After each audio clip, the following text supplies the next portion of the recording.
Next question आप लोगों के सामने है। बहुत ही प्यारा मेरे भाई यहाँ पर सवाल है। आप जरा यहाँ पर देखिए मेरे भाई क्या कहा गया।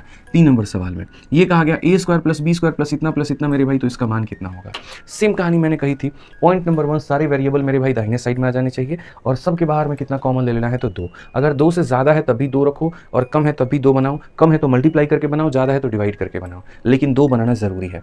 अगर आपने मेरे भाई यहाँ 2 बना दिया तो अब देखो यहाँ पर आपके सामने 3 वेरिएबल हैं। पहला वेरिएबल है ए, दूसरा वेरिएबल है बी, तीसरा वेरिएबल है सी। अगर आप ए का मान निकालना चाहते हो तो यहाँ पर ए के पास में देखो कितना है मिश्रा जी, -1 है। तो यहाँ पर लिखेंगे -1 और डिवाइड करेंगे ए स्क्वायर के वैल्यू के साथ में, यानी 1 के साथ में। अगर आपको बी का मान निकालना है तो बी के साथ यहाँ पर कितना है, तो 1 है और डिवाइड करेंगे बी स्क्वायर के वैल्यू यानी 1 के साथ में। अगर आपको सी का मान निकालना है तो यहाँ सी के साथ में कितना है, -28 है, तो आप -28 को मेरे भाई डिवाइड करो यहाँ सी स्क्वायर की वैल्यू यानी 49 के साथ में। इस तरीके से आप हर एक वैल्यू को कैलकुलेट करते हैं। तो आप यहाँ पर ये कहेंगे सर ये 4 में कितना हो जाएगा, 7 हो जाएगा।